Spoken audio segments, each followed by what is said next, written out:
अस्सलाम वालेकुम औज़ुबिल्लाहि मिनश्शैतानिर्रजीम बिस्मिल्लाहिर्रहमानिर्रहीम। उम्मीद है आप खैरियत से होंगे। तो आज हमने अपना फाइनल टर्म स्टार्ट करना है MGT 602 का। तो जी इसमें सबसे पहले हमने क्या पढ़ना है, इनोवेशन के बारे में। आज हमारे पास हमारा थीम नंबर जो है वो 7 है, एंटरप्रेन्योरशिप। अब उसके बाद यहाँ पर हमने इनोवेशन का फर्स्ट टॉपिक है हमारे पास, हमें देखना है कि इनोवेशन क्या होता है। बेसिकली इनोवेशन वो चीज़ है जब हम एक मार्केट में अपना आइडिया इंट्रोड्यूस करवाते हैं, एक तो वो चीज़ है। लेकिन कोई ऐसी चीज़, कोई ऐसी सर्विस, कोई ऐसी गुड जो हम अपने कस्टमर को सेल करते हैं और कस्टमर उसके बदले हमें पैसे देते हैं।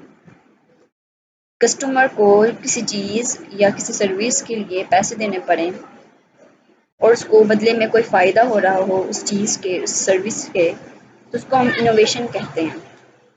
ठीक है, कि ये वो एक प्रोसेस है जिसमें हम अपने आइडिया को इन्वेंशन में बदल देते हैं, मतलब गुड्स में बदल देते हैं, सर्विसेज में बदल देते हैं, जिससे कस्टमर जो है वो पे करे। ठीक है, that create value for which customer will पे। अब कुछ यहाँ पर डिफरेंट डेफिनेशंस हैं हमारे पास, वो भी हम पढ़ेंगे। लेकिन स्टार्ट में क्या है कि इनोवेशन, क्रिएटिविटी एंड इंटरप्रेन्योर ये क्या है, आपस में रिलेट करते हैं।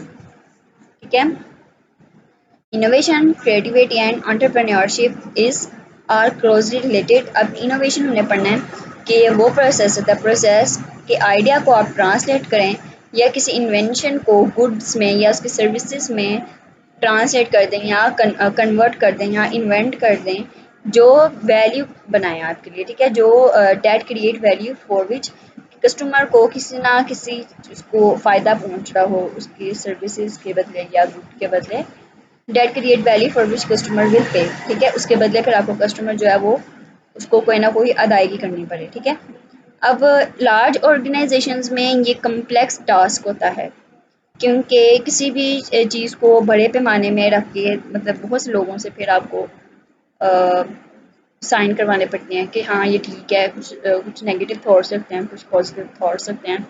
तो लार्ज ऑर्गेनाइजेशंस में इनोवेशन का जो टास्क है वो थोड़ा सा कम्प्लेक्स प्रोसेस हो जाता है, क्योंकि बहुत सी लिमिटेशंस लग जाती हैं। अब लेकिन यहाँ पर क्या है कि जो स्मॉल फिल्म्स होती हैं वो इनोवेशन को ज़्यादातर मानती हैं, क्योंकि ये एक वेरी स्मॉल स्टार्टअप है। ठीक है, किसी भी चीज़ को इनोवेट करने का, इनोवेशन होती क्या है कि बल्कि आपने कोई चीज़ नहीं बनानी है। ठीक है, अपने आइडिया को आपने गुड्स या सर्विसेज में तब्दील कर देना है। तो जब आप अकेले कर रहे होंगे या आपके साथ 5-6 लोग होंगे तो वो आपके साथ जल्दी आधा एक मान जाएंगे, बजाय ये कि किसी आप कंपनी में इस टास्क को लेकर जाएं और वो लेट जो है वो रिस्पॉन्स दें आपको। ठीक है, अब यहाँ पर क्या कहा जा रहा है कि रीज़न क्या है कि जो स्मॉल फिल्म्स में इनोवेशन जो होती है वो आसान होती है। क्या रीज़न है कि ये कम्प्लेक्स नहीं होती ज़्यादा।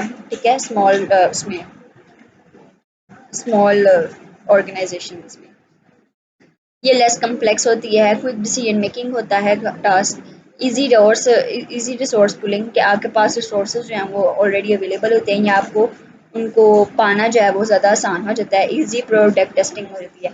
तो ये रीजंस हैं हमारे पास, 4 रीजंस हैं कि जो हमारे पास इनोवेशन है वो स्मॉल फिल्म्स में ज़्यादा प्रोन इनोवेशन होती है। ठीक है, प्रोन टू इनोवेशन, और ये स्मॉल स्टार्टअप होता है, is thought to be innovative, less complex structures of small films, क्योंकि स्मॉल फिल्म्स के लेस कम्प्लेक्स स्ट्रक्चर्स नहीं होते, वो कोई क्विक डिसीजन मेकिंग करते हैं, प्रोडक्ट की टेस्टिंग करते हैं, ज़्यादा आसान हो जाता है और प्रोडक्ट्स को पाना भी आसान होता है। अब इनोवेशन की कुछ डेफिनेशंस हैं, क्या हैं यहाँ पर कि जी प्रोडक्ट मेकिंग द प्रोडक्ट और service better, faster, cheaper, greater satisfactory और ग्रेटर वैल्यू।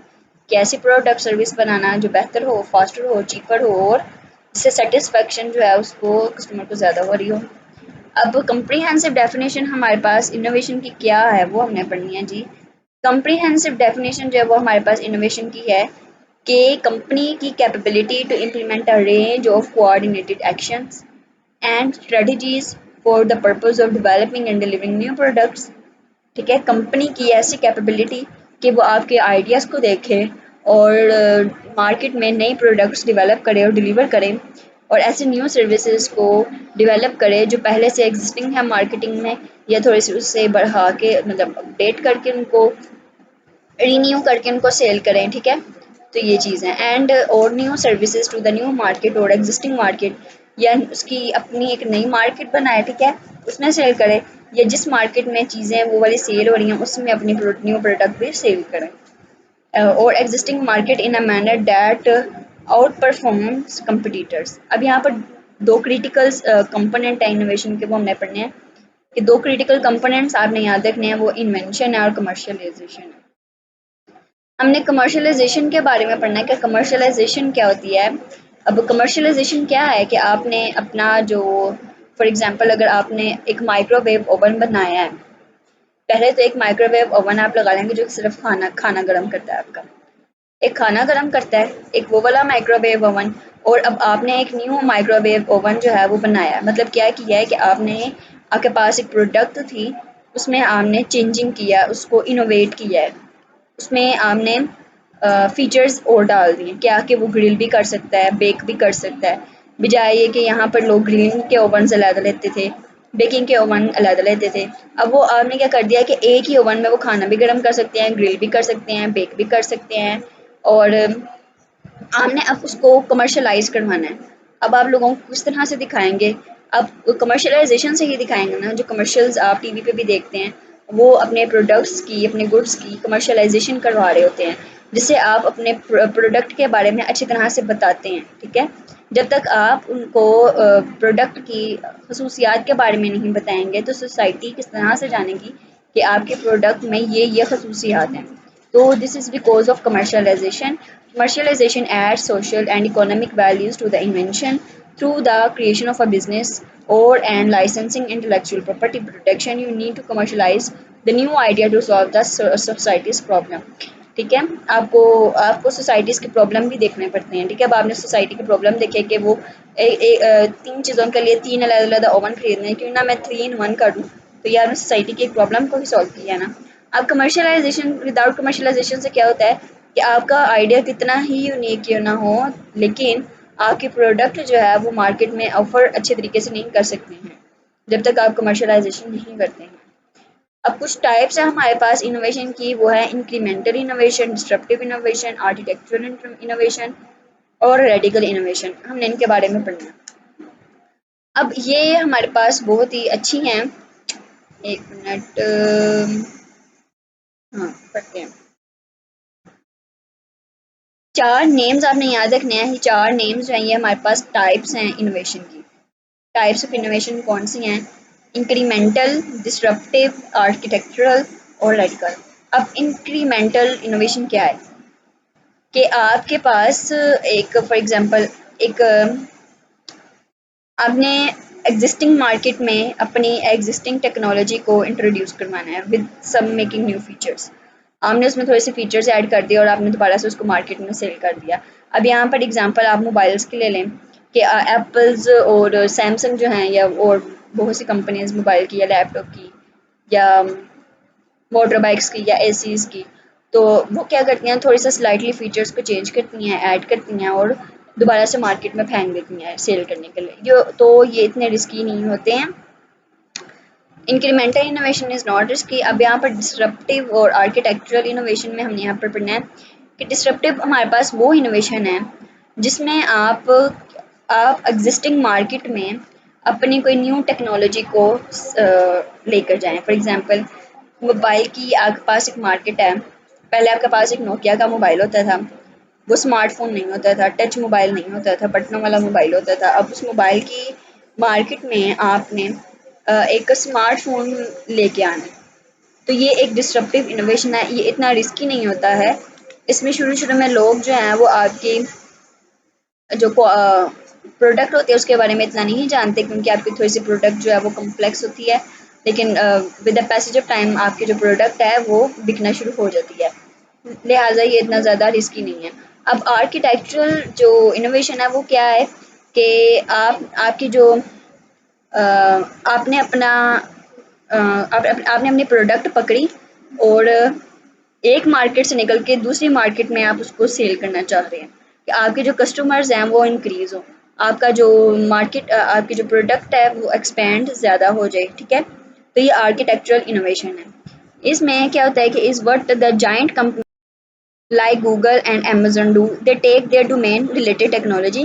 वो अपने डोमेन को देखते हैं कि वो टेक्नोलॉजी या एक्सपर्टाइज या स्किल्स जिससे भी रिलेटेड है, डिफरेंट मार्केट्स को देखते हैं और अपने जो स्किल्स, अपना जो प्रोडक्ट है उसको उस मार्केट में रख देते हैं। This is the way they increase their customer base by expanding the market. For example, अगर आप हाइपर हाइपर चले जाएं या अगर आप एम्पोरियम चले जाएं यहाँ लाहौर के मॉल्स में, तो वहाँ पर क्या है, आप बहुत सी चीज़ों को देखेंगे। वहाँ पर कपड़ों की शॉप्स भी होंगी, आपको ग्रॉसरी भी मिलेगी, आपको क्रॉकरी भी मिलेगी, उसके अलावा आपको वहाँ पर कपड़े भी मिल जाएंगे। अच्छा, अब वहाँ पर ये चीज़ें हैं। अब इनके अलावा आपको वहाँ पर लैपटॉप्स की भी शॉप्स मिल जाएंगी, मोबाइल की भी मिल जाएंगी, मेकअप की भी शॉप्स मिल जाएंगी, और क्या नाम है, आपको गोश्त की दुकानें भी मिलेंगी वहाँ पर। ठीक है, तो ये क्या है कि ये एक डिस्ट्रप्टिव नहीं, आर्किटेक्चरल इनोवेशन है कि आप एक मार्केट, मोबाइल वाली मार्केट से उठाकर आप उसको एक मॉल में बेच रहे हैं, जहाँ पर आप अपने बिजनेस को क्या करें, एक्सपेंड करें, वहाँ से भी लोग खरीदें। अब रेडिकल इनोवेशन हमारे पास क्या है कि रेडिकल इनोवेशन में हमारे पास क्या है, रेडिकल इनोवेशन ये थोड़ी सी टाइम टेकिंग होती है। इसमें आप अपने न्यू टेक्नोलॉजी को न्यू मार्केट में लेकर आते हैं। ठीक है, आपने एक न्यू मार्केट बनाई है, उसमें आपने न्यू टेक्नोलॉजी को लेकर आना है। For example smart watches. Smart watches जो हैं, पहले तो एक वॉच होती थी ना, उसके बाद स्मार्ट वॉच। अब स्मार्ट वॉच भी कोई एक किस्म की नहीं है, बहुत सी किस्म के स्मार्ट वॉचेस हैं। तो आपने उसमें स्मार्ट स्मार्ट वॉच की मार्केट न्यू लेके आए। अब उसमें अब न्यू प्रोडक्ट को आपने इंट्रोड्यूस करवाना है। तो ये बहुत ज़्यादा रिस्की होता है रेडिकल इनोवेशन। लेकिन डिस्ट्रप्टिव इनोवेशन थोड़ा सा कम रिस्की होता है, लेकिन रेडिकल इनोवेशन जो है वो थोड़ा सा ज़्यादा रिस्की होता है, क्योंकि इस इनोवेशन में people actually think as innovative stereotypically. It is a rarest type of innovation. It involves innovating new technologies, business models, and services, or which create new markets. For example, radical innovation, microwave या airplanes. ठीक है, अब ये मैंने कुछ note लिखा है कि डिस्ट्रप्टिव इनोवेशन क्या है कि एग्जिस्टिंग मार्केट होती है लेकिन टेक्नोलॉजीज की न्यू होती है। एग्जांपल मैंने यहाँ पर मोबाइल की लिख दिया, लेकिन ये रिस्क टेकिंग होते हैं, लेकिन जो हमारे पास रेडिकल इनोवेशन है वो ज़्यादा रिस्की होते हैं डिस्ट्रप्टिव के, और जो हमारे पास रेडिकल इनोवेशन है ये ज़्यादा टाइम टेकिंग होते हैं। अब हार्वर्ड बिजनेस रिव्यू क्या कह रहा है कि हार्वर्ड बिजनेस ने इनोवेशन को किस तरह से बताया कि how well the problem is defined, कि आपका जो टाइप्स ऑफ इनोवेशन, उसने टाइप्स ऑफ इनोवेशन को किस तरह बताया हार्वर्ड बिजनेस में, कि आपकी जो प्रॉब्लम है वो कितनी डिफाइन है और आपकी जो डोमेन है वो कितनी डिफाइन या आइडेंटिफाइड है। ये दो चीज़ें जो हैं इस तरह की बताई गई हैं टाइप्स ऑफ इनोवेशन को हार्वर्ड बिजनेस में, कि how well the problem is defined, how well the domain is identified या डिफाइंड। इनोवेशन टाइप्स जो होती हैं वो हमारे पास सस्टेनिंग है, ब्रेक थ्रू है, डिस्ट्रप्टिव और बेसिक सर्च है। इसको मैंने बहुत ही आसान तरीके से यहाँ पर बताया है कि यहाँ पर क्या कहा जा रहा है। नीचे मैंने ग्राफ बनाया, उसमें देखते हैं, ये देखें, sustaining innovation involves improving the existing capabilities. अब आपके पास एक सस्टेनिंग इनोवेशन है, या रही आपके पास सस्टेनिंग इनोवेशन। सबसे पहले मैंने ऊपर स्किल डोमेन रखा कि आपकी जो डोमेन है वो कितनी वेल है और कितनी वेल नहीं है। ठीक है, फिर प्रॉब्लम कितनी वेल और कितनी वेल नहीं है। अगर तो आपके पास आपकी स्किल डोमेन बहुत अच्छी है, ठीक है, बहुत अच्छी है, वेल है, और फिर आपकी प्रॉब्लम भी वेल है, सस्टेनिंग इनोवेशन में, बस आपने क्या करना है, आपको प्रॉब्लम का भी पता है और आपको अपनी डोमेन भी पता है कि आपने किसके लिए बनाना है और आपकी प्रॉब्लम क्या है। तो अगर आपको इन दोनों चीज़ों के बारे में पता है तो ये आपकी सस्टेनिंग इनोवेशन है। इसमें ऑर्गेनाइजेशन क्या करती हैं, tries to get better at what it has, कि उनके पास क्या है, उन्होंने उसमें से क्या बेहतर करना है। Entrepreneur has a clear, great idea of what problems will come and which skill domains are needed to solve them. अब ब्रेक थ्रू इनोवेशन क्या होती हैं? ब्रेक थ्रू इनोवेशन वो होती हैं जिसमें हमारे पास जो प्रॉब्लम है वो वेल डिफाइंड होती है, लेकिन उसका जो स्किल डोमेन है वो वेल डिफाइंड नहीं होती। ठीक है, ब्रेक थ्रू में क्या होता है कि प्रॉब्लम जो है वो वेल डिफाइंड होती है, लेकिन स्किल जो है वो वेल डिफाइंड नहीं होती। उसके बाद हमारे पास यहाँ पर कह रहे हैं कि entrepreneur has to explore the skill domains which will be able to solve the problem. Researchers have discovered that with the changes in competitions and shift in technology marketplace कि अब हमारी जो आजकल की जो टेक्नोलॉजीज हैं उनमें क्या चीज़ आ रही है और कस्टमर जो है वो क्या चाहते हैं, तो ये आपकी डोमेन है। अब यहाँ पर आके at this point innovation in products और services would not help, rather the companies have to innovate their business models. This type is called disruptive innovation. अब डिस्ट्रप्टिव इनोवेशन में हमारे पास क्या होता है कि हमारे पास जो हमारी डोमेन है वो हमें मतलब पता होती है, डोमेन हमें पता है लेकिन प्रॉब्लम नहीं हमें पता, ठीक है। अब फॉर एग्जांपल अगर आप कोई चीज़ बनाना जा रहे हैं, कोई सी भी चीज़ लगा लें, फिलहाल अभी मेरे माइंड में नहीं आ रही, आपको पता है कि आपने वो बनानी है लेकिन आपको ये नहीं पता कि उसको अचीव कौन कौन करेगा, उससे कितने मसले हल होंगे, ठीक है। अब बेसिक रिसर्च क्या है, बेसिक रिसर्च में आपके पास जो ना आपको अभी प्रॉब्लम का पता है और ना ही अभी आपको डोमेन का पता है, जस्ट आप उसके बारे में देख रहे हैं कि आप उसको कर सकते हैं या नहीं कर सकते हैं। Involves doing research on something you don't know, आप उसके बारे में नहीं जानते हैं। Every invention must have background research when the inventor did not know what is कि वो क्या इजाद करेगा, ठीक है। अगर आपके पास इनमें से कोई डेफिनेशन आ भी जाती है तो बस आप उसमें ये भी लिख सकते हैं कि breakthrough innovation is the innovation in which skill is not well defined but the problem is well defined, ठीक है। तो ये आपने अच्छी तरह से इसको देख लेना है। इसके बाद हमारे पास आ जाते हैं कॉमन टाइप्स ऑफ इनोवेशन जो है।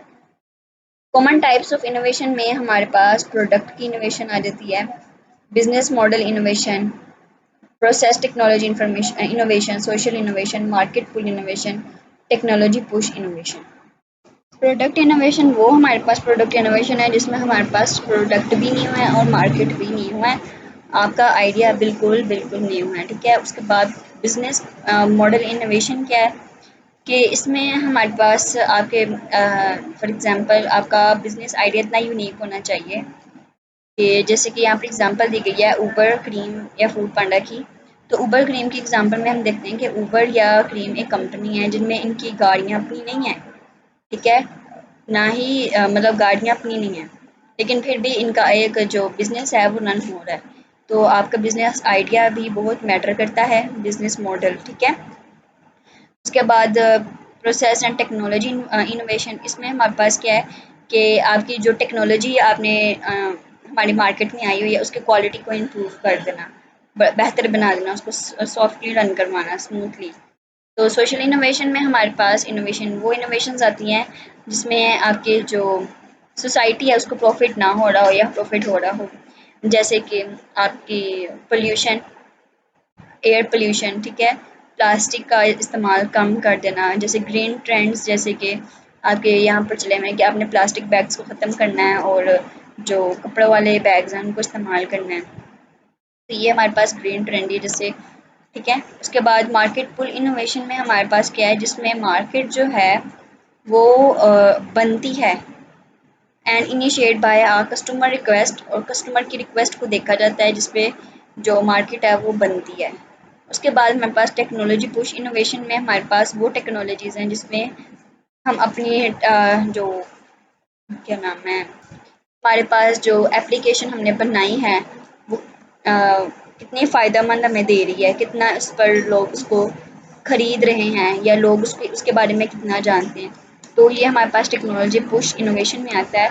कुछ पीपीटी स्लाइड्स हैं इनकी, ये भी देख लेते हैं कि यहाँ पर भी इन्होंने यही तमाम चीज़ें बताई हैं कि प्रोडक्ट इनोवेशन वो है जिसमें deals with the product and intangible services हैं such as service that meet customer needs. फिर बिजनेस मॉडल इनोवेशन आ जाता है, innovations in strategy, marketing, supplies, value creation and cost structures, इसमें आपकी इनोवेशन होनी चाहिए, ये इन चीज़ों से मिलती है। उसके बाद प्रोडक्ट टेक्नोलॉजी इनोवेशन में क्या कि जो प्रोसेस है वो एफिशिएंट और कॉस्ट इफेक्टिव होना चाहिए। इसमें हमारे पास ये मार्केट से निकलता है आइडिया और फिर कस्टमर्स की रिक्वेस्ट पर बनाया जाता है। Technology push innovation is the result of new technologies for which suitable application possibilities are sought and implemented. अब आगे हमने क्रिएटिविटी को देखना है। क्रिएटिविटी क्या है? क्रिएटिविटी को आम अल्फाज में अगर हम बात करें तो क्रिएटिविटी वो एक चीज़ है जिसमें हम अपने आइडिया को खुद बनाते हैं और फिर उसको लिखते हैं, फिर उसको इंट्रोड्यूस भी करवाते हैं। ठीक है ना? यही है ना क्रिएटिविटी। जैसे क्रिएटिव वर्क क्या है, आपने खुद सोचना है उसके बारे में। ठीक है, टॉपिक है आपके पास, आपने उसके बारे में सोचना है, इन्वेस्टिगेट करना है, रिसर्च करनी है, लोगों की राय देखनी है, फिर आपने उसको बनाना है। ठीक है, या लिखना है, किसी ऐसे के बारे में बात कर लो, तो ये क्रिएटिव राइटिंग होती है जिसमें आप बहुत सी चीज़ों को देख के अपने आप से पूरा पूरा ऐसे लिख लेते हैं। तो क्रिएटिविटी अब यहाँ पर मार्केटिंग में ये आइडिया है कि वो चीज़ जो आप देखते तो हैं, लेकिन आपने जो आप महसूस करते हैं कि ये होनी चाहिए, लेकिन मार्केट में वो भी चीज़ बनी नहीं होती, आपने उसको बनाना है, तो दिस इज़ कॉल्ड क्रिएटिविटी। या आप क्रिएटिविटी जैसे कि आप किसी चीज़ के बारे में सोच रहे हैं, कोई आइडिया आपको पता है कि हमारे पास मार्केट में या फिर कंपनी में काम कर रहे हैं, हम कंपनी में इस आइडिया के बारे में बात हो रही है। अब आपने उसमें थोड़ी सी क्रिएटिविटी डालनी है, आउट ऑफ द बॉक्स सोचना है कि लोगों जो अभी तक किसी के माइंड में आइडिया ना आया हो और सूटेबल भी हो, अब वो आइडिया जनरेट करें और उनको बताएं। ठीक है, ये करेक्टरिस्टिक्स हर किसी में नहीं होती, किसी किसी में होती है, नेचुरली भी होती है। ठीक है, तो ये वो पर्सन्स होते हैं जो आउट ऑफ द बॉक्स सोचते हैं। ठीक है, इनके रिजल्ट्स जो हैं वो इनोवेटिव होते हैं, और जो पर्टिकुलर टास्क होता है उसमें डिफरेंट अप्रोचेस भी रखते हैं इनके आइडियाज़। तो क्रिएटिविटी क्या है? मेंटल करेक्टरिस्टिक्स हैं that allows a person to think out of the box, which result in innovation or different approaches to particular task. हमारे पास इसके 5 स्टेजेस होते हैं इंडिविजुअल्स क्रिएटिव प्रोसेस के। वो 5 स्टेजेस क्या हैं? Preparation, incubation, insight, evaluation and elaboration. ये हमारे पास इसके 5 स्टेजेस होते हैं। Mental characteristics that allows a person, तो यहाँ पर यही डेफिनेशन लिखी गई है। इसमें हमारे पास यूज़ ऑफ इमेजिनेशन होती है, एबिलिटी को देखा जाता है और नोवेल आइडियाज़ को भी देखा जाता है। अब हमारे पास ये 5 स्टेजेस हैं, पहले प्रिपरेशन, इंक्यूबेशन, इनसाइट, उसके बाद इवैल्यूएशन और इलैबोरेशन। ठीक है, अगर प्रिपरेशन से के बाद इंक्यूबेशन में कोई कमी रह गई तो दोबारा से हम प्रिपरेशन में जाएंगे। ठीक है, फिर इनसाइट से भी, फिर इंक्यूबेशन से इनसाइट, फिर इनसाइट से इवैल्यूएशन, इलैबोरेशन, और फिर इसी तरह अगर इलैबोरेशन में कहीं ना कहीं कमी रहेगी तो दोबारा हम अपने प्रिपरेशन में ही जाते हैं। एक एक करके पढ़ेंगे कि प्रेपरेशन क्या है, कि हमने किसी चीज़ के बारे में सोचना है, देखना है कि उसको अगर हम इंट्रोड्यूस करवाएंगे तो किस तरह से लगेगा, हमें उसका बैकग्राउंड देखना है, एक्सपीरियंस करना है, और फिर नॉलेज देखना है, data and entrepreneur brings to the opportunity recognition process. फिर इंक्यूबेशन में देखना है, इंक्यूबेशन में क्या होता है कि आपके पास जो आइडिया होता है उसके मुतलिक जो आपको प्रॉब्लम्स होती हैं वो आपने इंक्यूबेशन में लेके जानी है, और फिर वहाँ से आपका आइडिया जो है वो एक डायमंड बन के निकलता है। मतलब कि आपको एक ऐसी चीज़ दी जाती है कि आपका जो आइडिया है वो इतना वेल प्रिपेयर होता है कि आप उसको अच्छी तरह से आगे रन कर सकते हैं। अब इनसाइट क्या है कि जहाँ पर आपका आइडिया जो है कम्प्लीटली बन चुका है, रिफाइन हो चुका है, अब आप यहाँ पर मतलब आप अपने आइडिया को बिल्कुल एक वेल डिफाइंड तौर पर देख सकते हैं कि आप ये चीज़ बनाएंगे, यहाँ यहाँ पर यूज़ होगा, इस मार्केट में जाएगा। तो ये वैसे आपके पास जो इनसाइट स्टेज है ये आपके पास एक जॉय या सेटिस्फेक्शन स्टेज भी होता है, जिसमें आपका जो आइडिया है वो आप मुकम्मल तौर पर अपने हाथ में देख सकते हैं। लेकिन इवैल्यूएशन में क्या होता है कि आपके पास when idea is subjected to scrutiny and analyze for its viability, कि आप सबसे पहले इवैल्यूएशन में देखते हैं कि आपके पास आपकी क्या नाम है, फाइनेंशियल आपकी कॉस्ट कितनी लग सकती है। ठीक है, आप या आपको कितना प्रॉफिट हो सकता है। आपने इन तमाम चीज़ों को देखना है, क्योंकि आप मार्केट में प्रोडक्ट इसलिए सेल करते हैं ना, ताकि आपको बाद में थोड़े अरसे बाद चाहे आपको थोड़ा प्रॉफिट हो, लेकिन प्रॉफिट हो ज़रूर। ठीक है, इलेबोरेशन में क्या है कि जब आप व्हेन आइडियाज ट्रांसफॉर्म, जब आपका आइडिया जो है न्यू प्रोडक्ट में बन जाता है या सर्विस डेवलपमेंट में चला जाता है, तो ये इलेबोरेशन का प्रोसेस आ जाता है। यही तमाम चीज़ें जो हैं आपकी यहाँ पर एक्सप्लेन की गई हैं कि प्रेपरेशन क्या है, कि जिसमें आप अपने आइडिया को जनरेट करते हैं, वर्क करते हैं उस पर। ठीक है, फिर उसके बाद आपके पास पहले स्टेज में आपके पास क्रिएटिव प्रोसेस होता है, जिसमें आप अपने मेमोरी का बहुत इस्तेमाल करना होता है, एक्सपीरियंसेस को देखना होता है, पास्ट एक्सपीरियंस को। ठीक है, उसमें व्हेन एन इंडिविजुअल जब ये हो जाता है तो फिर हम अपने क्रिएटिव आइडिया को अप फ्रंट टाइम में लेके जाते हैं, मतलब कि इंक्यूबेशन सेंटर्स में लेके जाते हैं, हम अपने आइडिया को बताते हैं, डिटेल्स देते हैं और जो थोड़ा बहुत हमें उसके बारे में प्रॉब्लम्स होती हैं उनके बारे में हम क्लैरिटी देख लेते हैं। उसके बाद इनसाइड स्टेज में आते हैं, जब इंक्यूबेटिंग सेंटर जो हैं वो हमारे आइडिया को बेहतर बना देते हैं। ठीक है, तो उसके बाद जो आपके पास एक स्टेज आती है वो इनसाइड स्टेज आती है। समटाइम्स इसको इल्यूमिनेशन स्टेज भी कहा जाता है। आ स्टेज व्हेन आहा मोमेंट्स हैपन, जहाँ पर हमारे आहा मतलब जॉय मोमेंट्स जो हैं वो बनते हैं। ठीक है, यहाँ पर हम अपने तमाम मटेरियल्स को गैदर करते हैं, प्रॉब्लम्स को देखते हैं और अपना जो है मसलों को हल करते हैं। इसमें हमारे पास एक यूनिक आइडिया जो है वो इमर्ज होता है। फिर उसके बाद इवैल्यूएशन स्टेज हमारे पास आए थे। इसमें हम अपने इंटरप्रेन्योर जो है वो अपने मार्केट देखता है, टारगेट मार्केट को देखता है, अपने कस्टमर्स को देखता है, अपने प्रोडक्ट को देखता है, अपने फाइनेंस को देखता है, अपने रिसोर्सेज को देखता है। उस जो आइडिया है वो उसका इमर्ज हो जाता है। ठीक है, it is the stage to validate the idea and weighing it against the alternatives।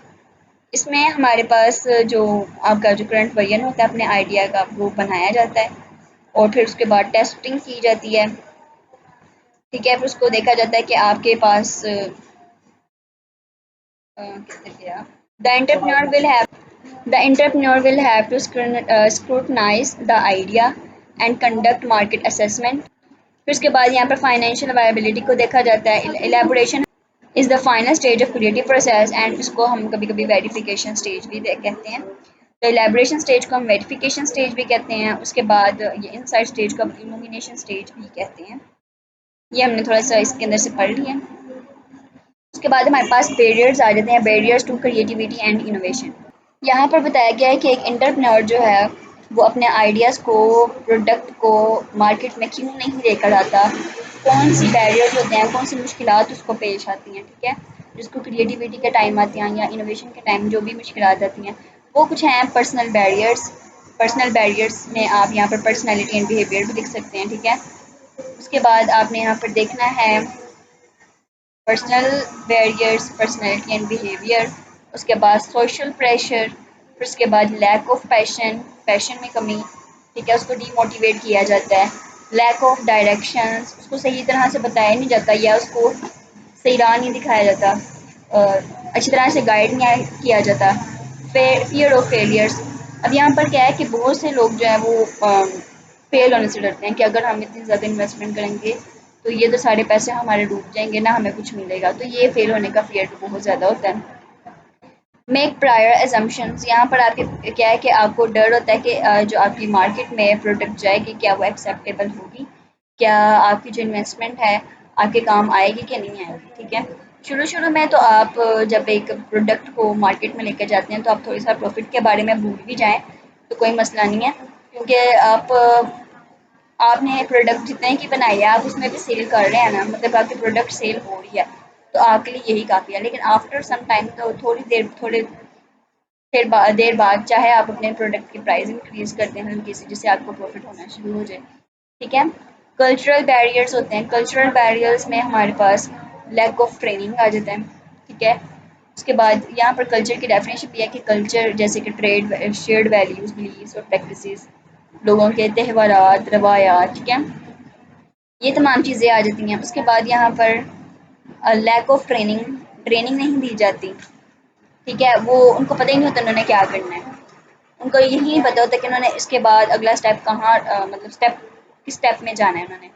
Instructions इन विच जिस पे आइडिया आपका कम्युनिकेट करना, मतलब वो आपको सही से नहीं बताया जाता, मिस गाइडेड इंफॉर्मेशन आपको दी जाती है, इंस्ट्रक्शन दी जाती है जिसमें आपके जो आइडियाज़ हैं वो जिसमें जो मतलब आपको अपना वेस्ट ऑफ टाइम लगता था कि ये मैंने एम ही कर लिया। Lack of motivation, personal career में भी यही था कि लैक ऑफ मोटिवेशन। ठीक है, demotivation. Basic ability to think creatively, आप में इतनी एबिलिटी नहीं होती है कि आप जो हैं वो क्रिएटिविटी सीख सकें, या आपके पास आपका जो इर्द गिर्द का माहौल ही नहीं होता कि आपको क्रिएटिव चीज़ें जो है वो दिखा पाएँ। एक्सेस टू रिसोर्सेज, आप रिसोर्सेज तक रिसाइन नहीं कर सकते हैं। उसके बाद फिजिबिलिटी बैरियर्स में आपके पास आ जाते हैं ब्लर्ड आइडिया, आपको अपना आइडिया नहीं सही से पता होता। फाइनेंशियल अवेलेबिलिटी, आपको अपने फाइनेंशियल सपोर्ट नहीं होती ज़्यादा। ठीक है, ये सबसे ज़्यादा इंपॉर्टेंट फैक्टर है कि जब भी आपने किसी चीज़ को मार्केट में इंट्रोड्यूस करवाना है, किसी भी चीज़ को, तो आपके पास पैसे तो होने चाहिए ना, जाहिर सी बात है जिससे आपने चीज़ बनानी है।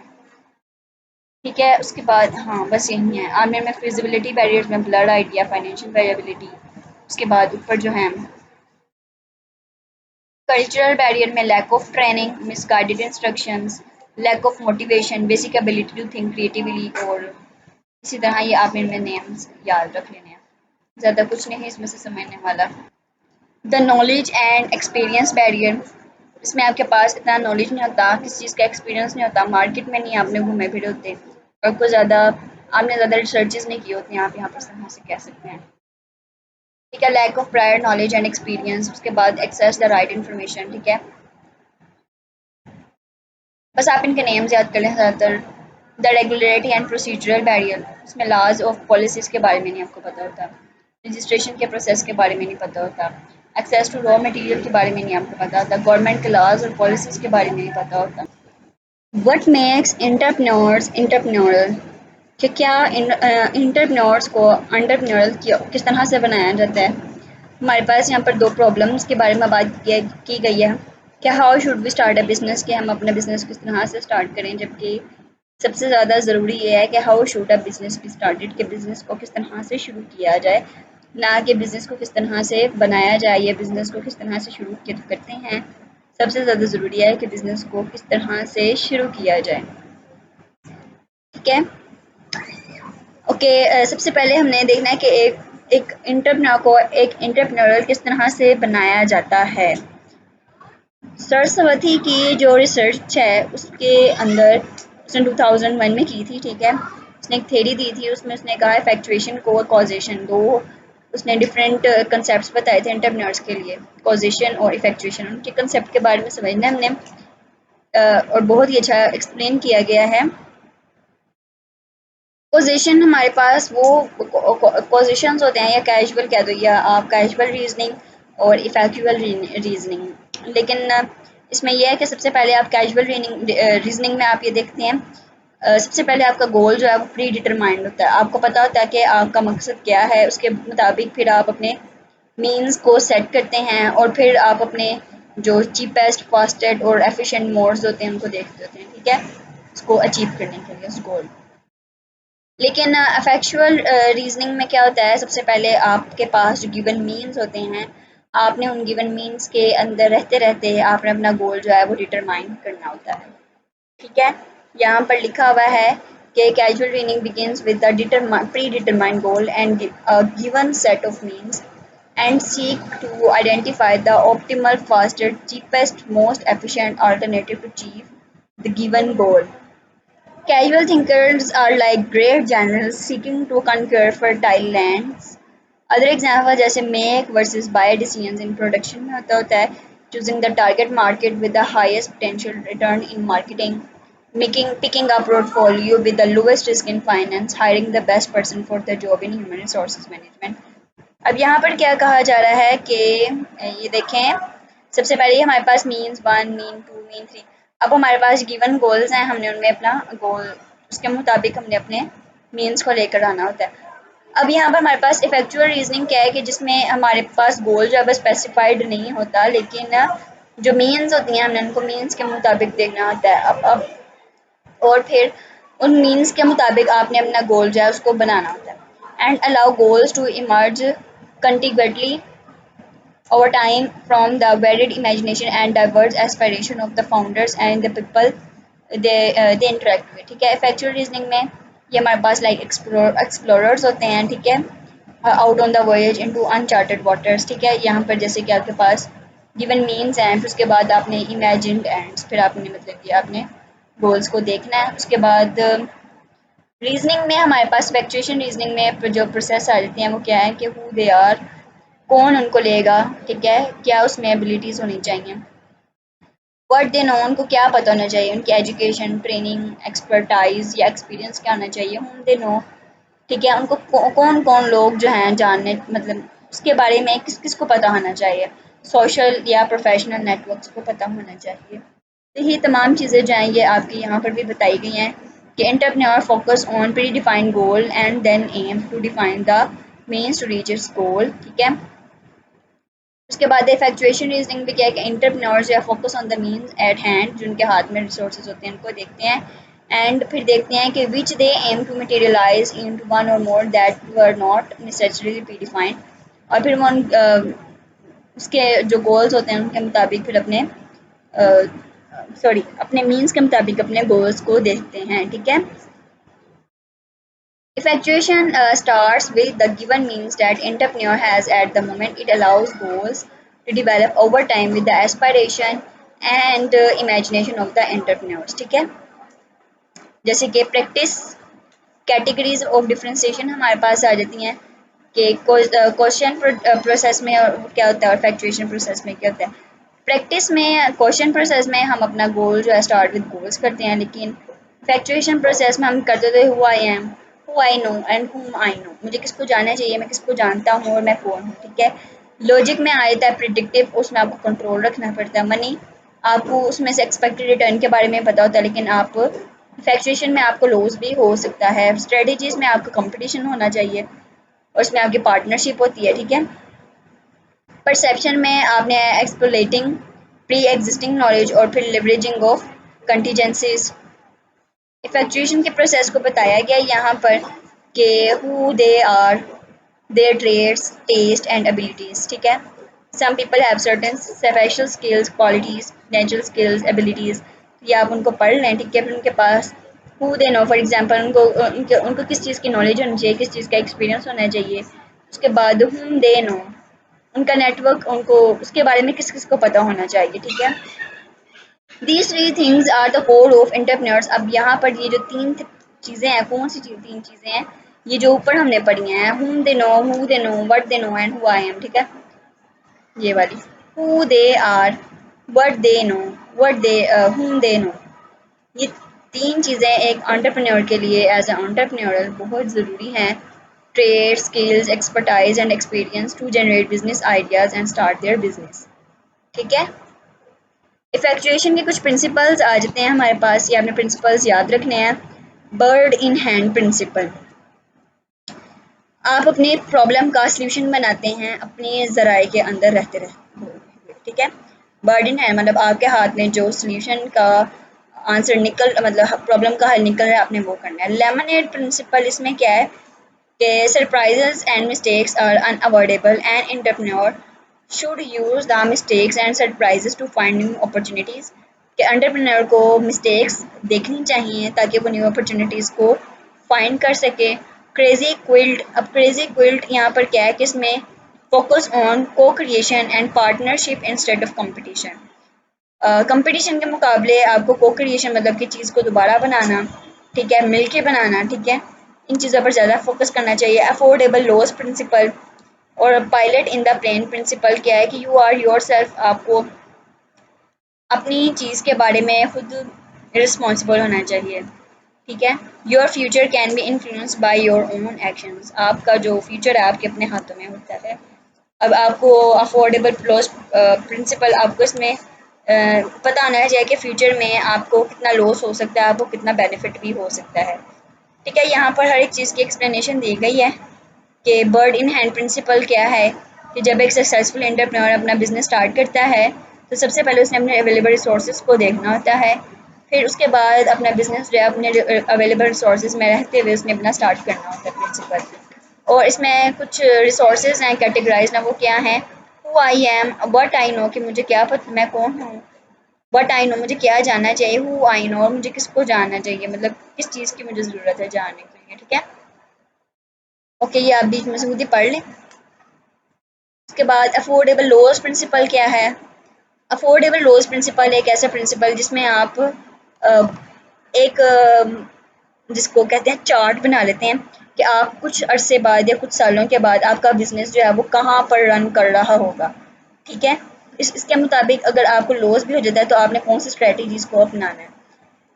In business world, the general practice is to choose the market with the highest return. It is a natural impulse which comes from the years-long training which we get in the business schools and business world. हम इसमें trainings लेते हैं.